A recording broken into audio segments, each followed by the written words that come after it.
坐落于湖南长沙县黄兴镇的黄兴故居，青砖黛瓦映着潇湘烟雨，是辛亥革命先驱黄兴的诞生与成长之地。这座古朴院落藏着百年风云，飞檐翘角间镌刻着家国情怀，既见证了伟人早年岁月，更承载着湖湘儿女敢为人先的精神密码。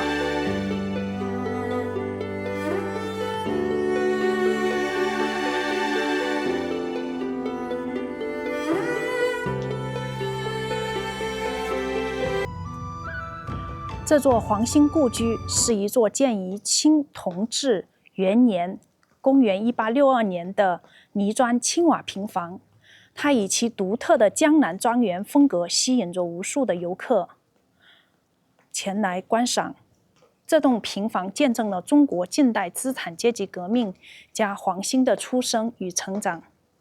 从1874年至1896年，黄兴在这里度过了22个年头，留下了无数珍贵的回忆。这里不仅是黄兴先生的故居所在地，也是一处融合了历史与自然的旅游胜地。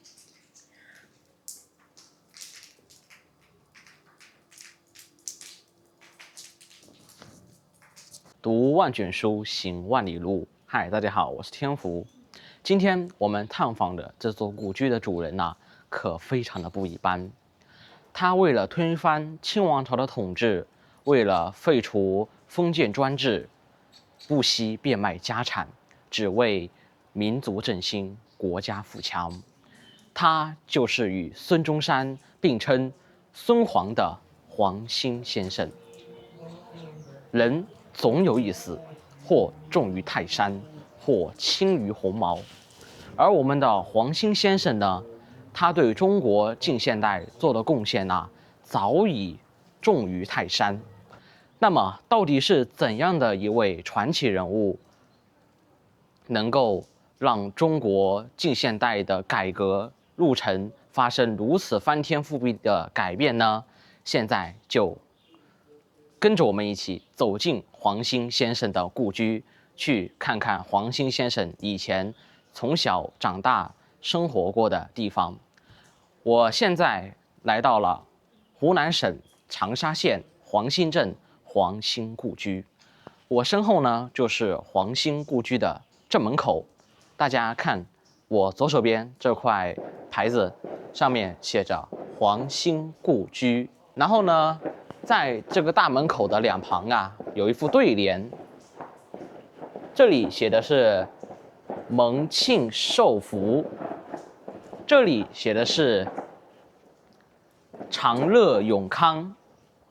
然后呢，大门口的上方啊，有一个巨大的福字，而且呢，大家可以看到啊，在这个福字的右边，上面有绘制了一幅画，这个画上啊有绘制毛笔，说明啊，黄兴先生他不仅是注重用武力改革，而且呢，他也是非常的注重用文字、用语言让更多的人信服这场改革会成功、会胜利。所以呢，黄兴他是一个人文人武的伟大的人物。从黄兴他们家大门的这副对联，还有他们这个房屋的设计绘制的图案，有毛笔，又有一把剑，这表明黄兴祖上对吉祥幸福生活的美好愿望，更反映出耕读传家的优良作风。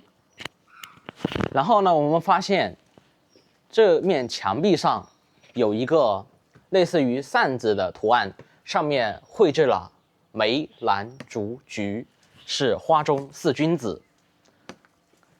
这说明了什么？说明黄兴先生他正是饱含了梅、兰、竹、菊高洁的品格，是一位君子。在黄兴先生的大门口门前呐，前方呢就是有一口池塘，而且呢，在这口池塘的周围啊，有很多古树。大家看到我们镜头前的右手边那棵古树已经有100多年的历史了。我们现在走进去去看一下。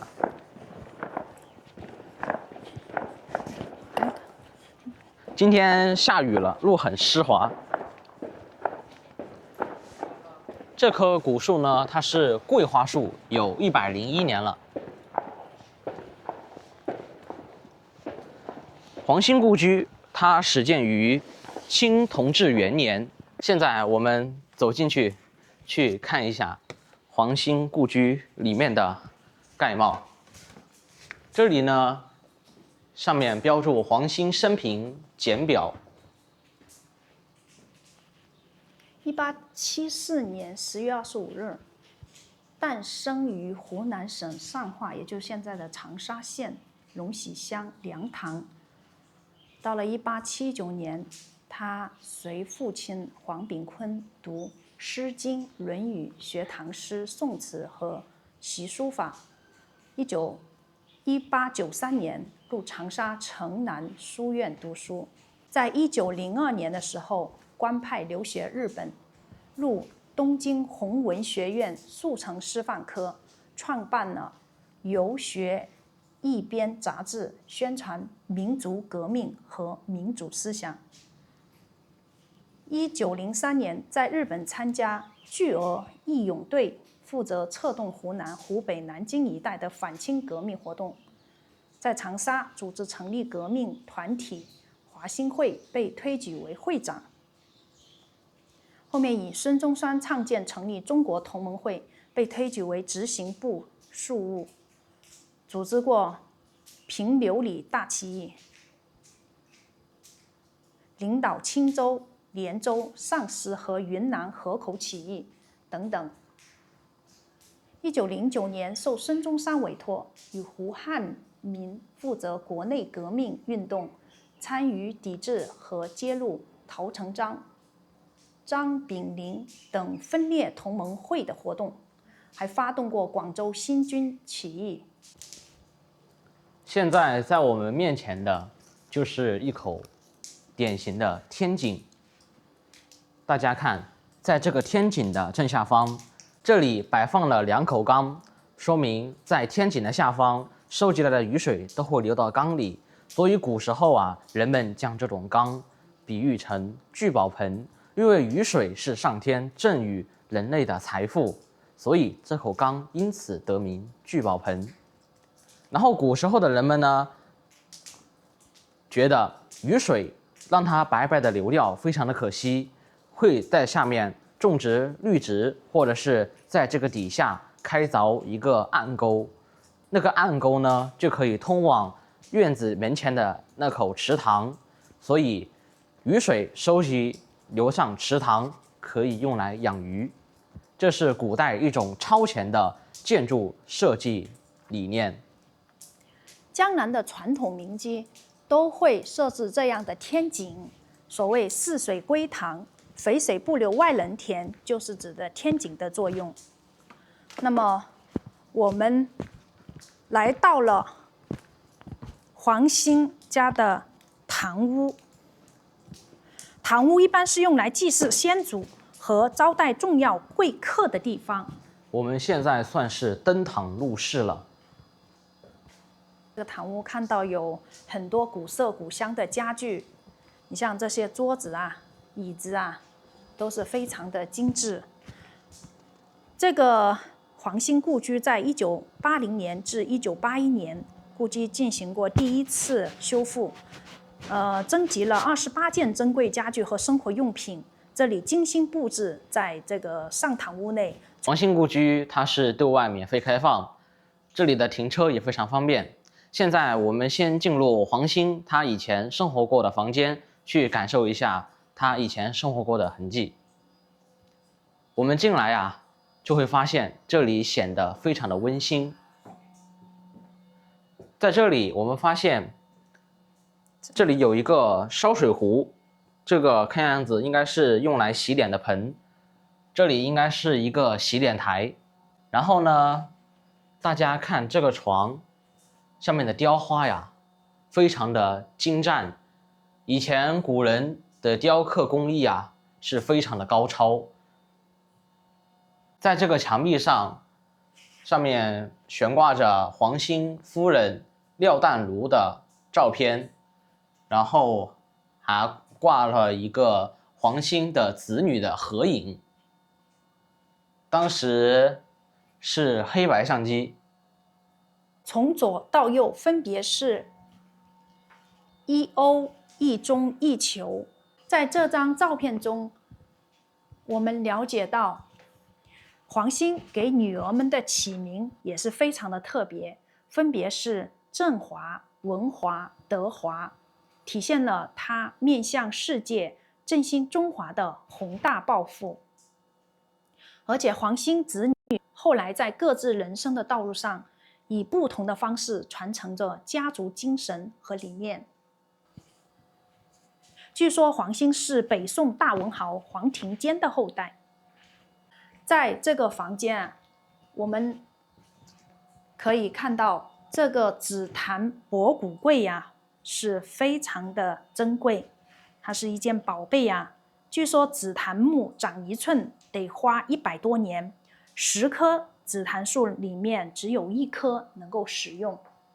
所以说黄兴的家族呢是非常的殷实，他的家境非常的殷实，但是黄兴为了革命，他呢几次变卖家产，祖宅田产换成了军火，来为革命事业奋斗。上面雕刻了有毛笔、有砚台、有香炉。可以看出啊，黄兴他们家族是一个书香门第。这里是黄兴父母的住房，在这面墙上也悬挂了一幅他们以前的照片。1912年，黄兴任职南京留守府，与家人合影。前排右起为黄兴，次子黄一中，继母易自义夫人廖淡如，后排右起长子黄一欧，长媳李新亚，女儿黄振华。这张合影特别的珍贵。我们看到他的父母的房间呢，也有一张博古柜，紫檀博古柜也是非常的珍贵，跟刚才那个房间差不多。然后这里有一个婴儿床，这是古时候的这种婴儿床，很小巧。而他父母的这个房间里的这个大雕花床啊，也是做工非常的精美，体现了他们家族的生活品味，绝非普通人家。然后它这个窗户啊也是非常有特色，它这个是滚轮式的，滚轮式的，是不是？非常与众不同。好了，我们现在到了另外一个偏房，这里呢摆放了几张桌子。我面前的这个大理石紫檀桌非常的有历史价值。这张镶嵌着大理石的紫檀木桌呀，是华兴会，就是从这里诞生的，革命的火种就是从这里开始的。它见证了黄兴创立华兴会的历史进程。这里是一个古老的柜子，也是古色古香，像这些精美的雕刻，体现了江南民居的生活用品的特色。这里是有一个古老的烧水壶，这里是一个洗脸架。好了，这一间房呢就是会客厅，这里是一个简易的会客厅。整个黄兴故居的这些家具啊，前前后后修复了3次，摆放进来的很多都是一些精美的家具。这间房呢是圣学轩，这是圣学轩，也是以前开会呀，或者是接待宾客的地方。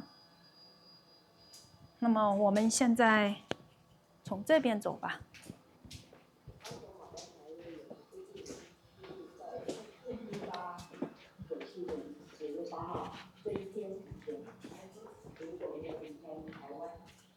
这里是厨房。现在我们来到了黄兴家先生家的厨房来参观。首先这里看到的是一个橱柜，这个墙上有挂了一个牌子，上面写着后花园，也就是往这个门出去，但现在锁起来了。那么我们看到这个是江南民居的这种建筑特色哈，这个是灶台，这种古老的烹饪方式。你看这里摆放了他们以前用过的这些桶啊，木桶啊。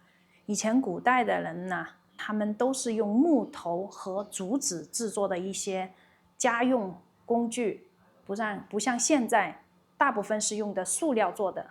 你看竹子编的这些篮子、筐子。在这间房里啊，我发现了一个不得了的东西。这是一个杂物间，看上去。你看这个展柜里有一面旗子，大家认识这是什么旗吗？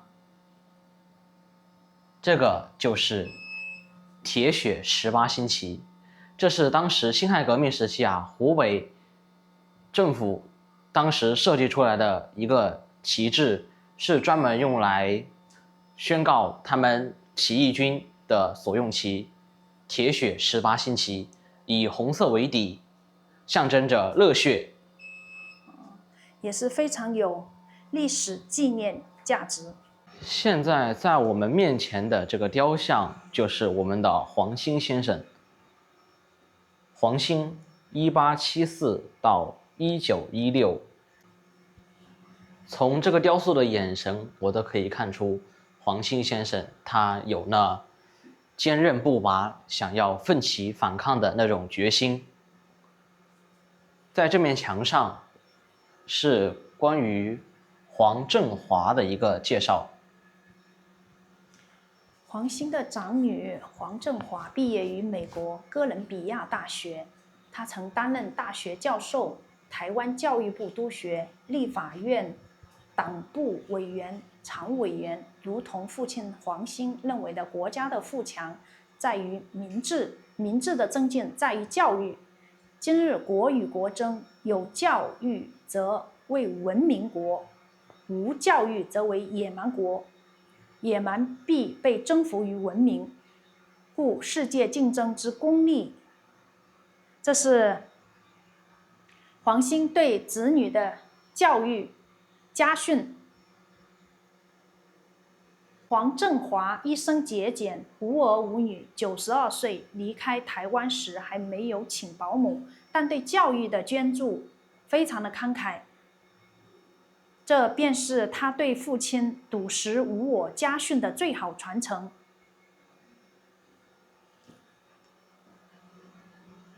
这个照片是黄一中、黄一欧、黄乃、黄德华的合影。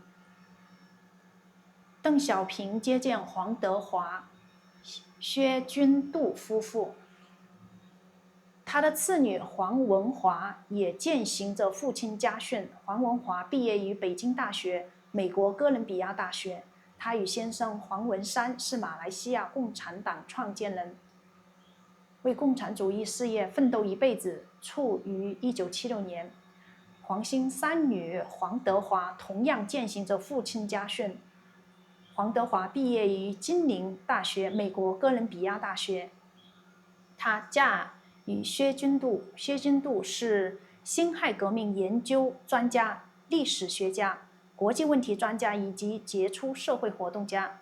他与妻子黄德华共同研究辛亥革命历史，和大姐黄振华共同建立以支持中国大陆教育为主的美国黄兴基金会，为辛亥革命的研究做出了较大的贡献。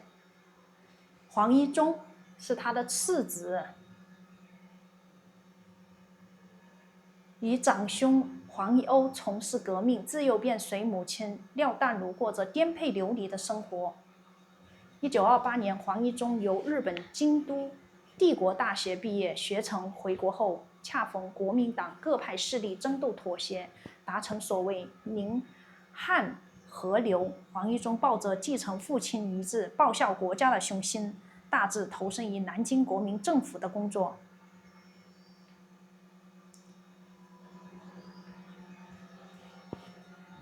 这是黄兴家训的传承，也就是黄兴的子女个个都非常的出色。这张照片是黄一中夫妇、黄振华、黄乃夫妇的合影。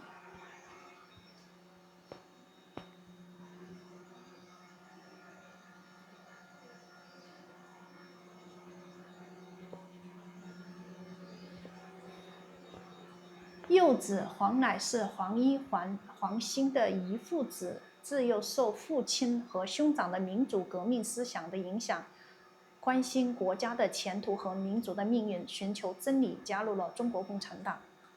黄乃夫妇。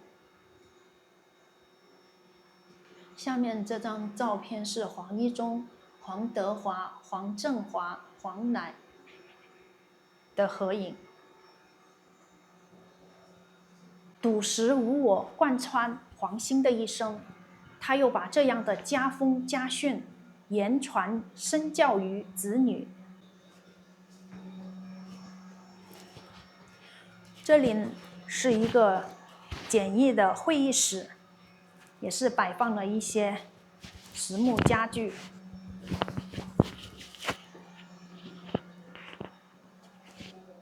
黄氏家训的初步起源。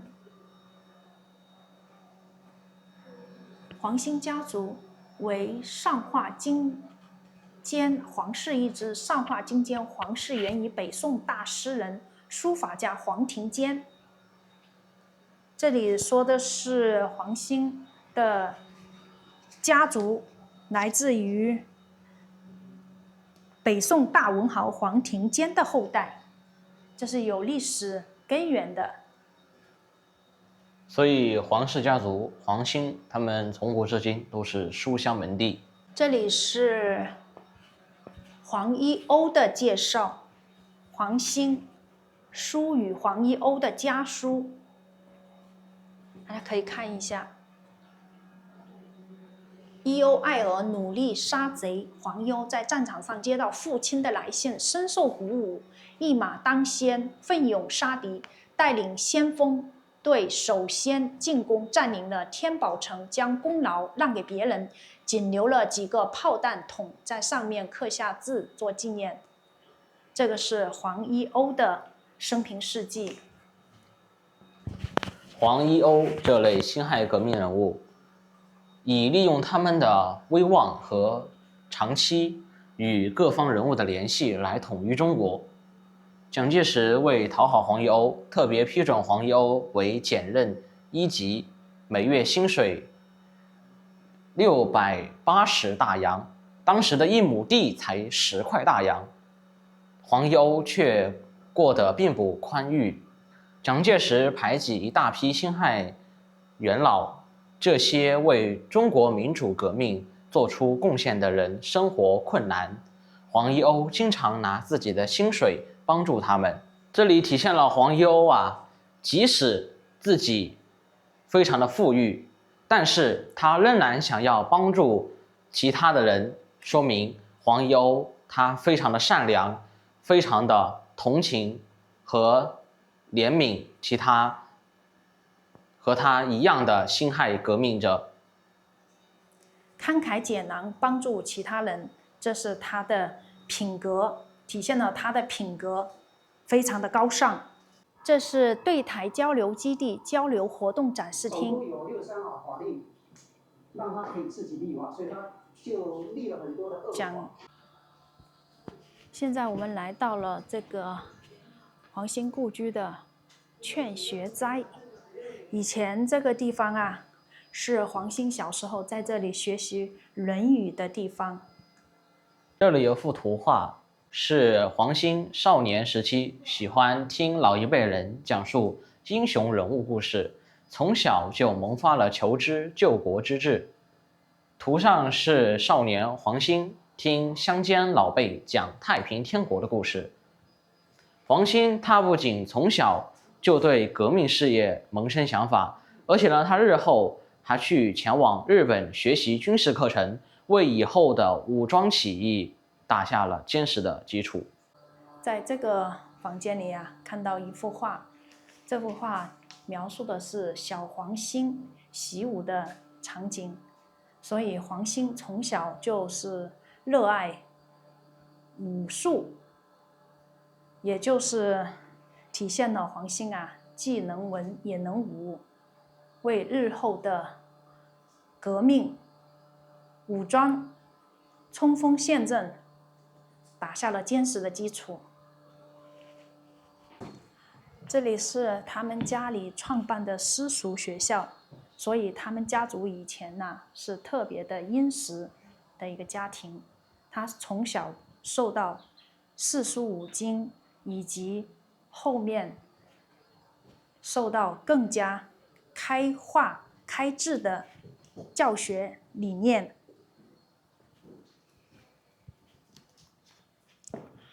这里是他们家的教厅，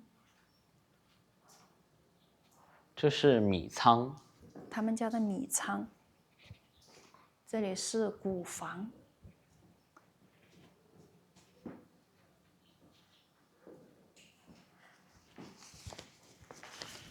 整个黄兴故居有房间50多间，都是属于土木结构的主体建筑，为2进5开间，而且并都配有了东西厢房。你看这个窗户里的，知道这是什么机器吗？从这个窗户上看上去像是纺织的，是不是纺织器啊？看着有点不知道，是一个古老的一些物件吧。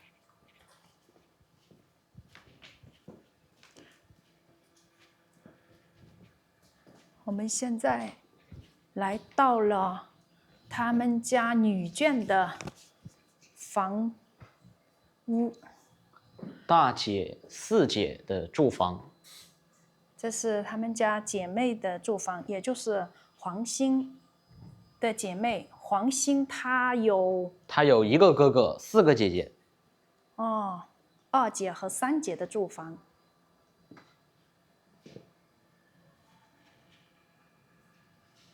都是这种古色古香的大雕花床，看着非常的温馨啊。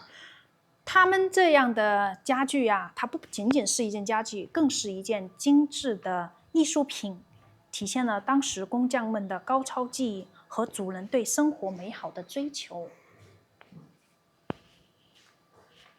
中间这里是议事厅。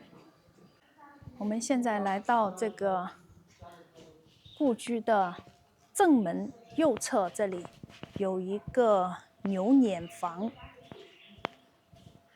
像这个碾磨呀，是那种大型的碾磨设备。像这种碾磨工具呢，一般是用牛或者是驴来推着这个碾磨器来进行对谷物啊，以及一些麦子啊进行碾磨。这个啦，一般在古时候啊，大户人家家里啊都会有这样的设备。然后在这个厅房里面啊，有很多大大小小的农用工具。这个是什么？像这个不知道是叫什么名字，它这里没有标注。这个是好像是那种排水的水车，如果要对农田进行灌溉呀，要用这种排水的设备来进行引水。然后这是蓑衣，这个呢是那天你看到的屈原梨，对。然后这个呢是一些爬草的，对不对？这个呢不知道是什么，有些农用工具我也没见过，不认识。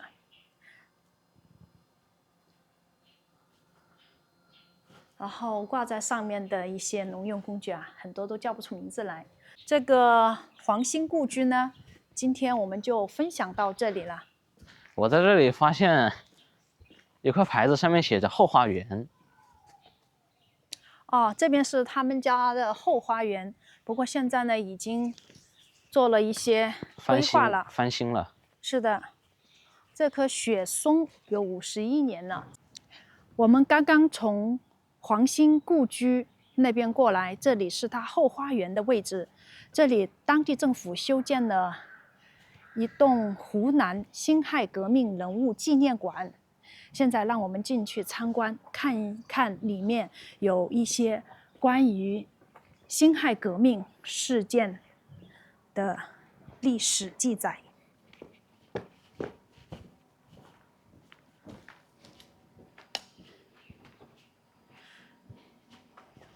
这里是一些雕塑，当时辛亥革命的一些勇士，还有领袖人物。铁血群雄，辛亥革命湖南人物业绩陈列。好，我们从这边进去。19世纪末20世纪初的中国，魏源海国图志，这里是当时风雨飘摇的清政府的一些时代下，曾国藩、左宗棠和洋务运动，谭嗣同的戊戌变法，八国联军和辛丑条约。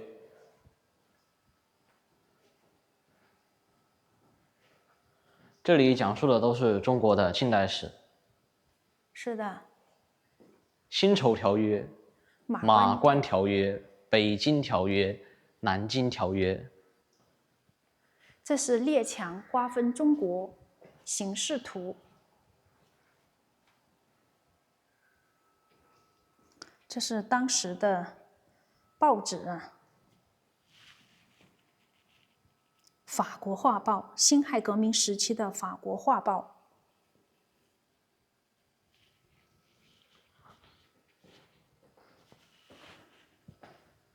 这是世界列强侵略中国统计表。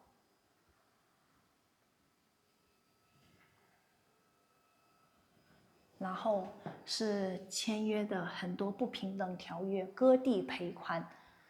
从1842年英国强迫中国签订第一个不平等的南京条约起，世界列强在1842年到1919年间，共迫使中国签订了709个不平等条约，总计割地174万平方公里，赔偿白银19.53亿两。湖南辛亥革命著名人物，第一个就是黄兴、宋教仁、蔡锷，全部都是影响中国近代发展史的革命领袖人物。这是黄兴的雕像。黄兴是属于长沙人，辛亥革命元勋。国内第一个革命团体华兴会的创始人，他年轻的时候是以救国为己任。1904年联络一批有识之士，在长沙创建了国内第一个革命团体华兴会，提出了驱除鞑虏、复兴中华的革命口号和反清武装起义革命方略，策划了长沙五章起义，开始了他复兴中华、实现共和理想的革命生涯。这个展厅是华兴会开会的场景。黄花岗起义非常有历史纪念意义，他担任总指挥，身先士卒。虽然起义失败，但黄花岗72烈士的事迹激励了无数的国人。他为推翻清朝封建专制统治，建立民主共和，成立中华民国，贡献巨大。你看一下，1905年7月间，黄兴与孙中山等在日本共商创建革命政党，中国同盟会正式成立，推举孙中山为总理，黄兴为执行部庶务。从此，黄兴与孙中山为推翻封建君主专制、建立民主共和而并肩奋斗。所以，有孙中山的地方，必定有黄兴的身影。以前的大炮，以前他们主张五章起义时用过的这种军事设备，这些平时我们只是在电影、电视剧里面看到过，现在近距离的接触。笃实和无我的革命精神，如同黑暗中的火把，照亮了民族前行的道路。如今山河无恙，国泰民安。他们虽然无法亲眼见证到中国如今的繁华，但是他们的精神永远激励着我们砥砺前行。好了，关于黄兴以及他背后的传奇故事，我们今天就分享到这里了。感谢大家的收看，我们下期视频再见，拜拜。